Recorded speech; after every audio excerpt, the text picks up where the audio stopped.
जय हिंद साथियों, स्वागत है आपका हमारे YouTube channel general studies tricks में। साथियों, आज हम लोग अक्टूबर 31 के डेली करंट अफेयर्स का एनालिसिस करेंगे। तो ज़्यादा देर ना करते हुए साथियों हम लोग जंप करते हैं अपने पहले क्वेश्चन की तरफ। तो पहला क्वेश्चन है साथियों आपके लिए। अभी एरिक्सन एक कंपनी है, उन्होंने डिसाइड किया है कि वो 6G रिसर्च और डेवलपमेंट सेंटर सेटअप करेंगी इंडिया में। तो आपको ये बताना है कि किस सिटी में ये एरिक्सन का जो 6G research and development centre है एरिक्सन का, कहाँ सेट किया जाएगा। आपके ऑप्शंस हैं गोवा, सॉरी सिटी नहीं स्टेट, ठीक है, स्टेट लिख लीजिए यहाँ पे। तो आपके ऑप्शन है गोवा, तमिलनाडु, पंजाब या गुजरात। तो एरिक्सन जो है कहाँ अपना 6G रिसर्च और डेवलपमेंट सेंटर सेट करेगी, आपने ये बताना है। तो साथियों इसका सही आंसर है तमिलनाडु, ठीक है। सही आंसर इसका है तमिलनाडु।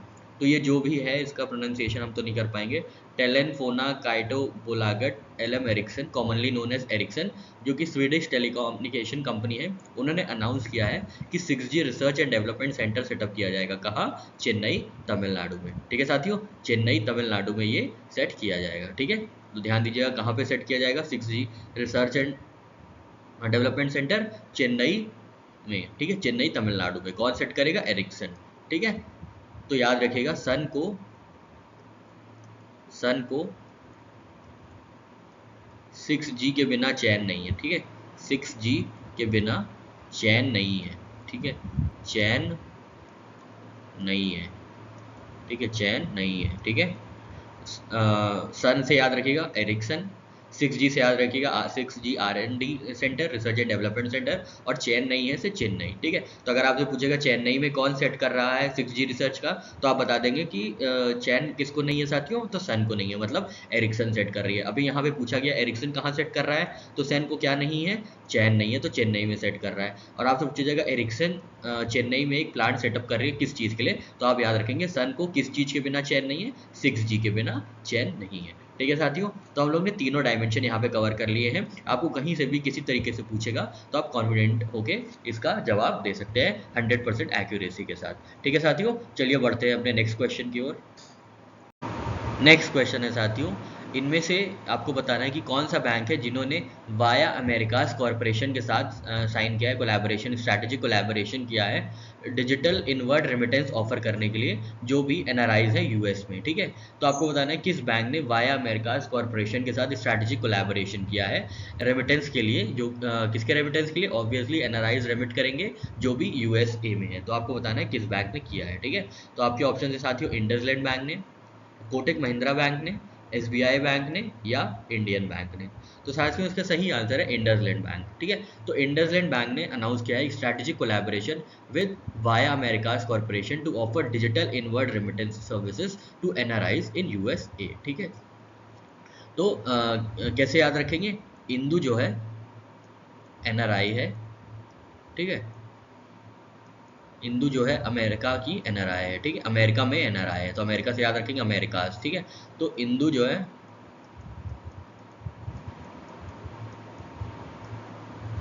अमेरिकन एनआरआई है, ठीक है, अमेरिकन एनआरआई है, ठीक है, एनआरआई है, ठीक है। तो इंदू से हो गया इंडसलैंड बैंक, अमेरिकन से हो गया वाया अमेरिकास कॉर्पोरेशन, और एनआरआई से हो गया एनआरआई रेमिटेंस की बात होगी, ठीक है। तो अगर आपसे पूछा जाएगा इंडसलैंड बैंक ने किसके साथ पार्टनरशिप की है, इंडसलैंड बैंक ने किसके साथ पार्टनरशिप की, तो आपको याद है कि इंदू अमेरिकन एनआरआई है, तो वाया अमेरिकाज आप पुट कर देंगे 100% एक्यूरेसी के साथ, ठीक है। तो ये एक ट्रिक है करेंट अफेयर की। और अगर आपसे पूछेंगे इंडसलैंड और वाया अमेरिकास कॉर्पोरेशन के बीच किस चीज़ के लिए स्ट्रैटेजिक कोलैबोरेशन किया गया है, तो आप बता देंगे एनआरआई डिजिटल सर्विसेज के लिए, ठीक है, डिजिटल रेमिटेंसेज के लिए, ठीक है साथियों। तो ये एक ट्रिक है, याद रखिएगा इंदू अमेरिकन एनआरआई है, ठीक है। इंदू से इंडसलैंड बैंक, अमेरिकन से वाया अमेरिकास कॉर्पोरेशन, और एनआरआई से ये डील करेगी किसमें, NRI related digital inward remittances में, जो भी यूएसए में है, ठीक है साथियों। आशा करते हैं आपको ये करंट अफेयर समझ में आया होगा। पढ़ते हैं अपने नेक्स्ट करंट अफेयर की ओर। नेक्स्ट क्वेश्चन है साथियों, which of the following country has been recently removed from grey list of FATF। तो FATF की लिस्ट, ग्रे लिस्ट से अभी किस कंट्री को रिसेंटली रिमूव किया गया है, आपको ये बताना है, ठीक है। आप जानते हैं ना ग्रे लिस्ट, FATF क्या है, फाइनेंशियल एक्शन टास्क फोर्स। तो जहाँ पे भी मनी लॉन्ड्रिंग के इंस्टेंसेज होते हैं या जहाँ करप्शन के या फाइनेंशियल करप्शन या फाइनेंशियल टेररिज्म के जहाँ इंस्टेंसेज होते हैं, तो वहाँ पे डील करने के लिए फाइनेंशियल एक्शन टास्क फोर्स क्या करता है, एक ग्रे लिस्ट बना रखा है जिसमें कंट्रीज आते ही उसके FATF के वॉच में आ जाती है। तो FATF ध्यान देता है कि ये लोग कितना काम कर रहे हैं टेररिज्म मिटाने के लिए या फाइनेंशियल टेररिज्म मिटाने के लिए, हटाने के लिए, मनी लॉन्ड्रिंग रिमूव करने के लिए।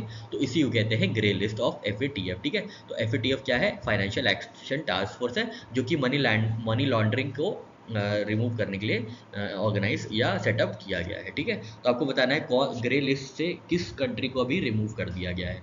तो आपके ऑप्शन है साथियों पाकिस्तान, सेकेंड ऑप्शन है होंडुरास, थर्ड ऑप्शन है केमन आइलैंड, फोर्थ ऑप्शन है बहामास। तो साथियों इसका सही आंसर है केमन आइलैंड, ठीक है। अभी रिसेंटली केमन आइलैंड को रिमूव किया गया है FATF की ग्रे लिस्ट से, ठीक है।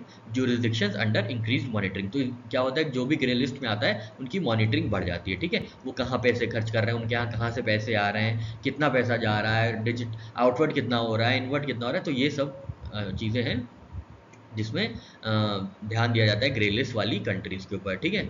Panama, Jordan and Albania are also remove from FATF grey list while Bulgaria was added to it, ठीक है। किसको ऐड किया है, बुल्गारिया को ऐड किया है, किसको हटाया है, केमन आइलैंड, पनामा, जॉर्डन और अल्बेनिया को, ठीक है साथियों। तो यहाँ पे 4 कंट्रीज हैं, पनामा, जॉर्डन, अल्बेनिया और केमन आइलैंड, ठीक है। तो याद रखिएगा, कैसे याद रखेंगे,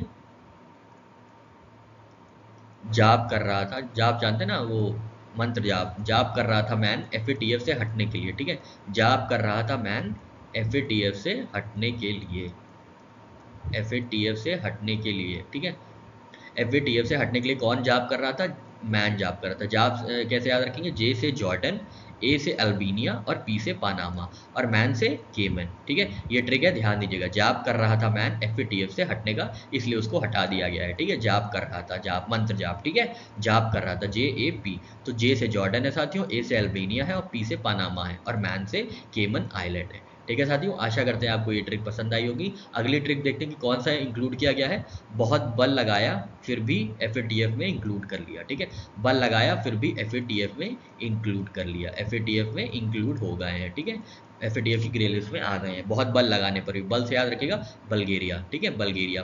और हटे कैसे हैं, जाप करके मैन FATF से हट गया है, ठीक है। जाप किया है मैन ने, तब FATF से हटा है। जाप से कैसा क्या है साथियों, ये ट्रिक ध्यान दीजिएगा। J से है जॉर्डन, A से है अल्बेनिया, P से है पनामा और मैन से है केमन आइलैंड, ठीक है साथियों। और बहुत बल लगाया फिर भी FATF में ऐड हो गया, बहुत बल लगाया फिर भी FATF में ऐड हो गया, तो बल से क्या है, बल्गेरिया, ठीक है साथियों। आशा करते हैं आपको ये करंट अफेयर की ट्रिक समझ में आई होगी। बढ़ते हैं अपने नेक्स्ट करंट अफेयर की ओर।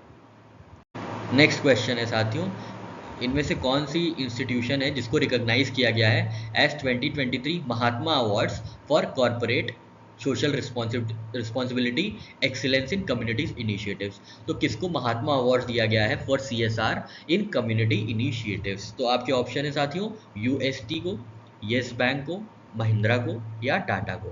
तो साथियों इसका सही आंसर है UST, ठीक है।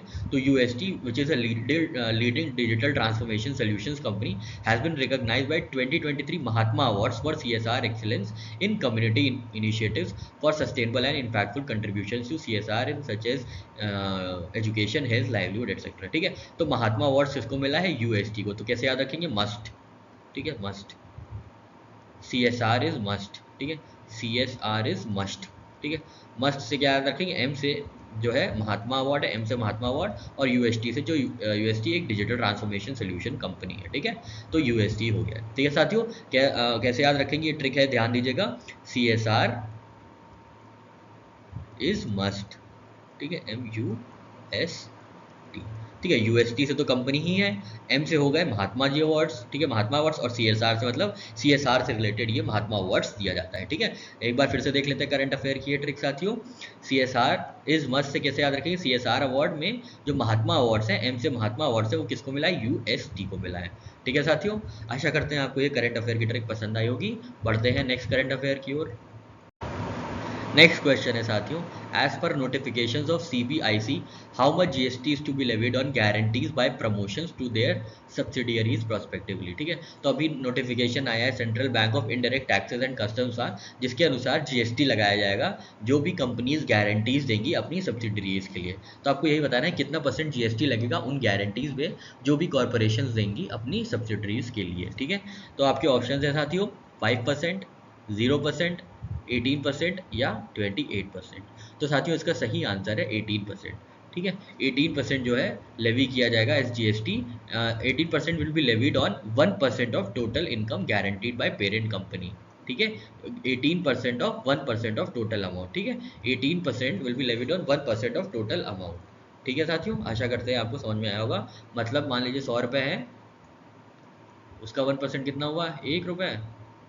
ठीक है, 1 रुपये, और इसमें इस 1 रुपये पे 18% जीएसटी लगेगा। ठीक है साथियों, आशा करते हैं आपको समझ में आया होगा। बढ़ते हैं अपने नेक्स्ट क्वेश्चन की ओर। नेक्स्ट क्वेश्चन है साथियों, आईएमएफ के लेटेस्ट प्रोजेक्शंस के अनुसार 2024 में ग्रोथ रेट क्या रहेगी, आपको ये बताना है। ठीक है, आज ही की न्यूज़ थी इसलिए ये पिक किया गया है। ठीक है, तो how much growth is to be expected in 2024 as per IMF latest projections. ठीक है, तो आपके ऑप्शन है साथियों 3%, नेक्स्ट ऑप्शन है 2%, थर्ड ऑप्शन है 2.9%, फोर्थ ऑप्शन है 3.6%। तो साथियों जो 2024 में देखा जाएगा वो 2.9% देखा जाएगा। ठीक है, 2023 में 3% देखा जा रहा है आईएमएफ के अनुसार, और जो कि डिक्लाइन होगा to 2.9% in 2024। This makes one of the lowest growth rates in decades. ठीक है, तो आईएमएफ के अनुसार क्या है कि जो अभी 3% चल रहा है वो 2.9 हो जाएगा। ठीक है, 2.9 हो जाएगा 2024 में। ध्यान दीजिएगा साथियों, इंपॉर्टेंट डेटा है। अब बढ़ते हैं अपने नेक्स्ट करंट अफेयर की ओर। नेक्स्ट क्वेश्चन है साथियों, मेरा Haochongba celebration is famous in which of the following state. ठीक है, तो बताना है मेरा हाउचंगबा जो फेस्टिवल है वो किस स्टेट का फेस्टिवल है, आपको ये बताना है। तो आपके ऑप्शन है मणिपुर, सेकंड ऑप्शन है त्रिपुरा, थर्ड ऑप्शन है नागालैंड एंड फोर्थ ऑप्शन है सिक्किम। ठीक है, तो ये आपको ये बताना है ये किस स्टेट में ये सेलिब्रेट किया जाता है। तो साथियों इसका सही आंसर है मणिपुर। ठीक है, तो मणिपुर चीफ मिनिस्टर जो है एन बीरेन सिंह साहब, उन्होंने पावरफुल मैसेज भेजा है यूनिटी और हारमोनी का एज ही participated in year Mera Haochongba celebration Imphal में सेलिब्रेट हुआ था 28 अक्टूबर 2023 को। ठीक है, तो ये मेरा हाउचोंगबा किसका किसका किस स्टेट का फेस्टिवल है, तो मणिपुर का है। तो कैसे याद रखेंगे साथियों, करंट अफेयर की ट्रिक आपको बता रहे हैं, मेरा मनी। ठीक है, मेरा मनी या मेरा मन। ठीक है, मेरा मन। ठीक है, मेरा मन है सेलिब्रेट करने का या नहीं करने का। ठीक है, मेरा से याद रखिएगा मेरा हो जाऊंगा, मन से याद रखिएगा मणिपुर। ठीक है, मेरा मन। ठीक है, क्या ट्रिक है साथियों, मेरा मन, मेरा से मेरा हो जाऊंगा और मन से मणिपुर। ठीक है साथियों, आशा करते हैं आपको पसंद आई होगी। बढ़ते हैं अपने नेक्स्ट करंट अफेयर की ओर। नेक्स्ट क्वेश्चन है साथियों, अभी हाल ही में एक रूलिंग आई है, आर्बिट्रेशन अवार्ड आया है, तो आपको बताना है वो कौन सी कंपनी है जो जीत गई है ये arbitration award again related to Singur plant dispute in West Bengal. तो सिंगूर प्लांट डिस्प्यूट से रिलेटेड कौन सी कंपनी है जिसने 766 करोड़ का आर्बिट्रेशन अवार्ड अभी हासिल किया है। ठीक है, तो आपके ऑप्शन है साथियों टाटा, महिंद्रा, रिलायंस या अदानी। तो साथियों इसका सही आंसर है टाटा। ठीक है, तो आप जानते होंगे टाटा नैनो के बारे में। तो टाटा नैनो 2007 में यहाँ पे सिंगूर वेस्ट बंगाल में एक जगह है वहाँ पे सेट की गई थी। ठीक है, वहाँ पे उसका प्लांट सेटअप किया गया था, पर फिर क्या हुआ कि ये बोला गया कि ये प्लांट अवैध तरीके से लिया गया है लोगों से, और इसका बहुत अपोजिशन हुआ, तो बहुत अपोज किया गया था ये इस मूव को लैंड एलोकेट करने के लिए टाटास को। इसलिए क्या किया था टाटास ने, ये जो यहाँ पे लैंड है जो जो भी अभी प्रोडक्शन यूनिट थी टाटा नैनो की, वो उसको उठा के गुजरात में शिफ्ट कर दिया था। तो तब से ही ये विवाद चल रहा था। ठीक है, लैंड एक्विजिशन कॉन्फ्लिक्ट था ये। ठीक है, जो कि 15 साल बाद रिजॉल्व हुआ है। ठीक है, तो टाटा ने ये सिक्योर किया है 766 crore arbitration award settling the long standing Singur plant dispute in West Bengal. ठीक है, सिंगूर प्लांट क्लोजर हो गया था 2008 में ड्यू टू लैंड एक्विजिशन। ठीक है, ये नैनो मॉडल के लिए यूज़ करना जाना था। ठीक है, नैनो आप जानते होंगे 1 लाख वाली जो कार आती छोटी सी, जो अब आना बंद हो गई 2018 में इसका प्रोडक्शन बंद हो गया था। ठीक है, तो सिंगूर प्लांट क्लोजर में यही हुआ था। ठीक है साथियों, आशा करते हैं आपको समझ में आया होगा। बढ़ते हैं अपने नेक्स्ट करंट अफेयर की ओर साथियों। नेक्स्ट क्वेश्चन है साथियों, which of the following excelled in fair pay edge पर फेयर वर्क इंडिया 2023। ठीक है, तो फेयर वर्क इंडिया 2023 के हिसाब से फेयर पे में कौन सी कंपनी सबसे टॉप पे है, आपको ये बताना है। ठीक है, तो आपके ऑप्शन है ओला, सेकेंड ऑप्शन है उबर, थर्ड ऑप्शन है बिग बास्केट, या फोर्थ ऑप्शन है फरलैंको। ठीक है, तो साथियों इसका सही आंसर है बिग बास्केट। ठीक है, तो ये फेयर वर्क इंडिया 2023 एक तरह का वो था, रिपोर्ट थी, जिसमें 12 डिजिटल प्लेटफॉर्म्स को इवेलुएट किया गया था कि वहाँ पे पेमेंट कितनी फेयर है। ठीक है, अपने एम्प्लॉयज़ को कितनी फेयर पेमेंट दी जाती है। तो उसमें सबसे टॉप पे कौन सा था, बिग बास्केट। ठीक है, बिग बास्केट जो था वो टॉप पे था। ठीक है, तो बिग बिग फेयर। ठीक है, जो बिग होगा वही फेयर होगा। ठीक है, जो बिग है वही फेयर है। ठीक है, ऐसे याद रखेंगे, करंट अफेयर की ट्रिक है, ध्यान दीजिएगा। ठीक है, जो बिग है वो फेयर है, बिग से याद रखेंगे बिग बास्केट, और फेयर से याद रखेंगे फेयर वर्क। ठीक है, ये फेयर पे। ठीक है, या फेयर पे। ठीक है, तो यहाँ पे देख लेते हैं, big basket excelled in fair पे। ठीक है, while Ola porter score 0 in fair work standards quality for industry improvements. ठीक है, तो याद रखिएगा फेयर वर्क इंडिया 23 के रिपोर्ट के मुताबिक फेयर पे जो कर रहा है वो सबसे ज़्यादा बिग बास्केट कर रहा है, बिग पे कर रहा है। ठीक है, बिग पे कर रहा है। ठीक है, बिग बास्केट। ठीक है साथियों, आशा करते हैं आपको ये करंट अफेयर की ट्रिक समझ में आई होगी। बढ़ते हैं अपने नेक्स्ट क्वेश्चन की ओर। नेक्स्ट क्वेश्चन है साथियों, what is medal count in Asian para games. ठीक है, अभी जो एशियन गेम्स हो रहे हैं उसमें पैरा एथलीट गेम्स में कितना इंडिया का काउंट है, मेडल काउंट है, आपको ये बताना है। ठीक है, तो आपके ऑप्शन है साथियों, 39 gold, 41 silver and 51 bronze. Second option है 29 gold, 31 silver and 51 bronze. Third option है 19 gold, 31 silver and 51 bronze. And last option is 29 gold, 31 silver and 81 bronze. तो साथियों उसका सही आंसर सी है, सॉरी 2 है, सेकेंड है। ठीक है, 29 gold, 31 silvers and 51 bronze, total of 111 medals. ठीक है, 111 मेडल जीते हैं एशियन पैरा गेम्स में, जो कि होंगजाओ में हो रहे हैं। ठीक है, इससे रिलेटेड बात हम लोग और एक करंट अफेयर के जो स्पोर्ट्स सेक्शन होगा उसमें पूरी आराम से इसके बारे में बैकग्राउंड नॉलेज भी देखेंगे। ठीक है, अभी तक के लिए हम सिर्फ इतना जान लेते हैं कि 111 मेडल्स इंडिया को हासिल हुए हैं एशियन पैरा गेम्स में, जिसमें से 29 गोल्ड है, 31 सिल्वर है और 51 ब्रोंज है। ठीक है साथियों, आशा करते हैं आपको चीज़ें समझ में आई होंगी। और एशियन पैरा गेम्स जो कि 2018 में जकार्ता में हुए थे। ठीक है, इंडोनेशिया में, ये इंडोनेशिया में है। ठीक है, इंडोनेशिया में, तो वहाँ पे जकार्ता है इंडोनेशिया में, तो वहाँ पे जो एशियन गेम्स हुए थे उसमें इंडिया ने 72 मेडल्स हासिल किए थे। ठीक है, तो 72 से बढ़ के कितने हो गए हैं, 111 मेडल्स। तो ध्यान दीजिएगा, ये पुराना वाला भी मेडल याद रखिएगा, मेडल टैली पुराने वाले की नहीं याद रखनी, मेडल टैली जो है पूरी नए वाले की याद रखनी है। ठीक है, और टोटल जो 111 मेडल्स है ये ध्यान दीजिएगा, और इससे पहले 72 मेडल्स जीते थे, कहाँ पे, जकार्ता। ठीक है साथियों, आशा करते हैं आपको करंट अफेयर समझ में आया होगा। बढ़ते हैं अपने नेक्स्ट करंट अफेयर की ओर। नेक्स्ट क्वेश्चन है साथियों, which of the following country has embarked on significant initiative to support India's hunger project in Uttarakhand. इनमें से कौन सी कंट्री इंडिया का हंगर प्रोजेक्ट उत्तराखंड में सपोर्ट करेगी, आपको ये बताना है। ठीक है, आपके ऑप्शन है साथियों, फिनलैंड, सेकेंड ऑप्शन है स्वीडन, थर्ड ऑप्शन है Norway and fourth option is Denmark. तो साथियों सही आंसर सी है, नॉर्वे। ठीक है, नॉर्वे आपका सही आंसर है। तो Norway has embarked on significant initiative to support India's hunger project in Uttarakhand. ठीक है, उत्तराखंड में हंगर प्रोजेक्ट को डील करने के लिए कौन आया है, नॉर्वे। ठीक है, नॉर्वे। ठीक है, तो SDG गोल है ना अपना, नो हंगर। ठीक है, नो हंगर, तो आप ऐसे पहले याद रखिएगा, नो हंगर। ठीक है, नो हंगर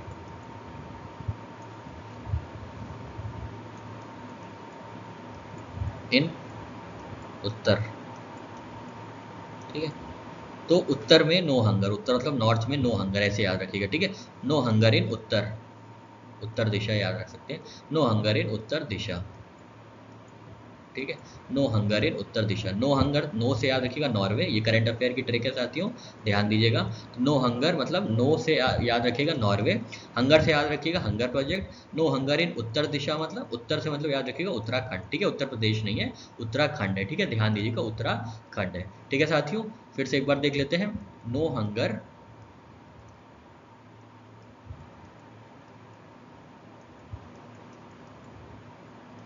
इन उत्तर दिशा। ठीक है, नो हंगर इन उत्तर दिशा।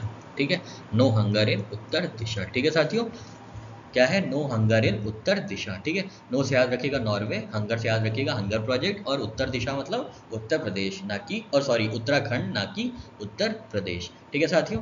बढ़ते हैं अपने नेक्स्ट करंट अफेयर की ओर। नेक्स्ट क्वेश्चन है साथियों, Mahabali was in the news, what does it relate to. तो महाबली अभी न्यूज़ में था, वो क्या है आपको बताना है।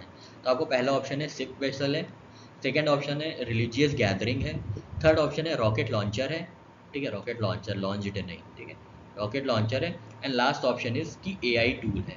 तो साथियों इसका सही आंसर है वो शिप वेसल है। अभी रिसेंटली गुजरात में ये लॉन्च किया गया है, ठीक है। तो कॉमोडोर सुनील कौशिक ने लॉन्च किया था 25 टन बोलार्ड पोल टग नेम्ड महाबली, ठीक है। तो ये क्या है, ये एक शिप वेसल है, ठीक है, ध्यान दीजिएगा महाबली क्या है, ये वेसल है, ठीक है, शिप वेसल है, ठीक है साथियों, ध्यान दीजिएगा क्या है महाबली, शिप वेसल है, ठीक है साथियों। आशा करते हैं आपको समझ में आया होगा ये करंट अफेयर। बढ़ते हैं नेक्स्ट करंट अफेयर की ओर। नेक्स्ट क्वेश्चन है साथियों, who was honoured with 2023 US ISPF global leadership award for philanthropy and corporate social responsibility. तो अभी हम लोग ने कॉर्पोरेट सोशल रिस्पॉन्सिबिलिटी से क्या देखा था, CSR इज मस्ट, ठीक है, CSR इज मस्ट, ठीक है। M से क्या था साथियों, महात्मा अवार्ड्स, और UST से क्या था, UST जो डिजिटल सोल्यूशन ट्रांसफॉर्मेशन कंपनी थी जिसने महात्मा अवार्ड जीता था for CSR initiative in community initiatives, ठीक है। तो हम लोग ने यहाँ पे जो पुराना पढ़ा था वो रिवाइज कर लिया। अब हम लोग करेंट क्वेश्चन को देख लेते हैं कि करेंट क्वेश्चन के ऑप्शंस क्या क्या हैं। तो आपके ऑप्शन है रतन टाटा, सेकेंड ऑप्शन है अजीम प्रेमजी, थर्ड ऑप्शन है Nita Ambani, and fourth option is N Narayana Murthy. तो साथियों इसका सही आंसर है नीता अंबानी जी को, ठीक है। तो नीता अंबानी जी को अभी ग्लोबल लीडरशिप अवार्ड मिला है for philanthropy and corporate social responsibility, ठीक है। किसको मिला है, नीता अंबानी जी को मिला है फिलेंथ्रफी एंड कॉर्पोरेट सोशल रिस्पॉन्सिबिलिटी के लिए ग्लोबल लीडरशिप अवार्ड, ठीक है साथियों। चलिए बढ़ते हैं अपने नेक्स्ट करंट अफेयर की ओर। नेक्स्ट क्वेश्चन है साथियों, अभी हाल ही में रिसेंटली किसने Reliance naval and engineering acquire किया है through it special purpose vehicle hazel infra, ठीक है। तो अभी किसने recently Reliance naval and engineering acquire किया है, आपको ये बताना है।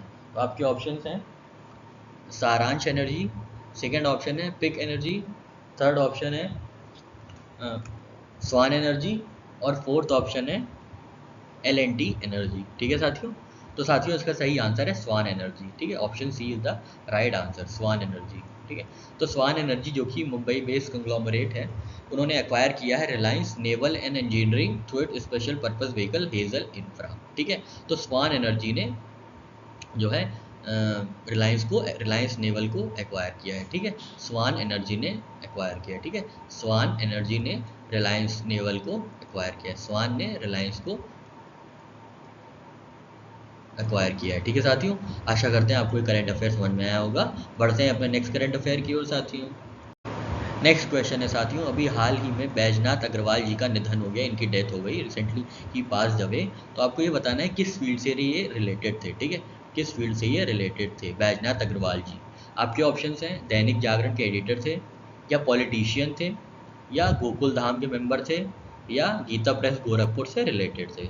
तो साथियों आपका सही आंसर है ये गीता प्रेस गोरखपुर से रिलेटेड थे, ये गीता प्रेस गोरखपुर के ट्रस्टी थे, ठीक है, और he passed away at the age of 90, ठीक है। तो ये डेडिकेटेड ट्रस्टी थे किसके, गीता प्रेस गोरखपुर के, ठीक है।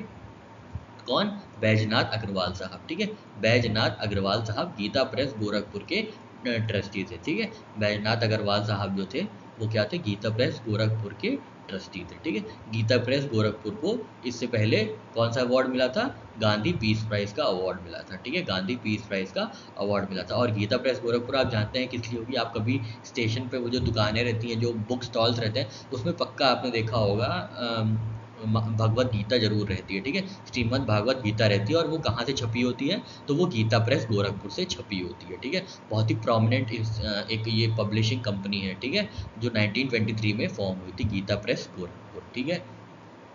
इन्होंने पता नहीं कितनी करोड़ों भगवत गीता छापी है, ठीक है। तो ध्यान दीजिएगा ये बैजनाथ अग्रवाल जी गीता प्रेस गोरखपुर के ट्रस्टी थे, ठीक है साथियों। चलते हैं अब नेक्स्ट करंट अफेयर की ओर।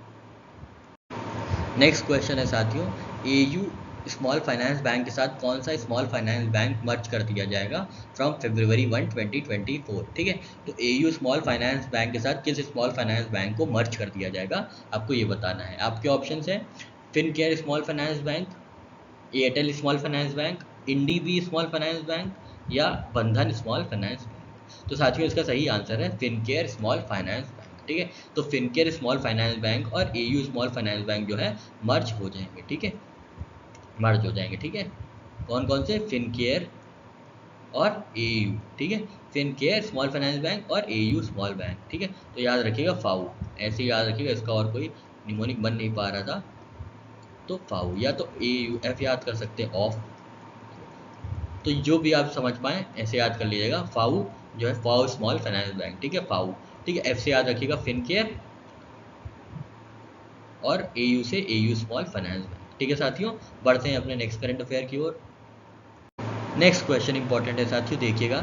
RBI ने अभी बल्क डिपॉजिट लिमिट इंक्रीज की है रीजनल रूरल बैंक्स में टू ₹1 करोड़। ठीक है, प्रमोटिंग इक्विटी अमंग बैंक्स। तो अब रीजनल रूरल बैंक्स भी डिपॉजिट लिमिट क्या हो गई है उनकी, 1 करोड़। इससे पहले डिपॉजिट लिमिट क्या थी, आपको ये बतानी है। ठीक है, आपके ऑप्शन है 20 lakh, next option is 25 lakh, third option is 15 lakh and the last option is 5 lakh. ठीक है, तो 20 लाख, 25 लाख, 15 लाख या 5 लाख आपको बताना है। पहले 1 करोड़ से पहले रीजनल रूरल बैंक्स की जो डिपॉजिट लिमिट थी वो क्या थी।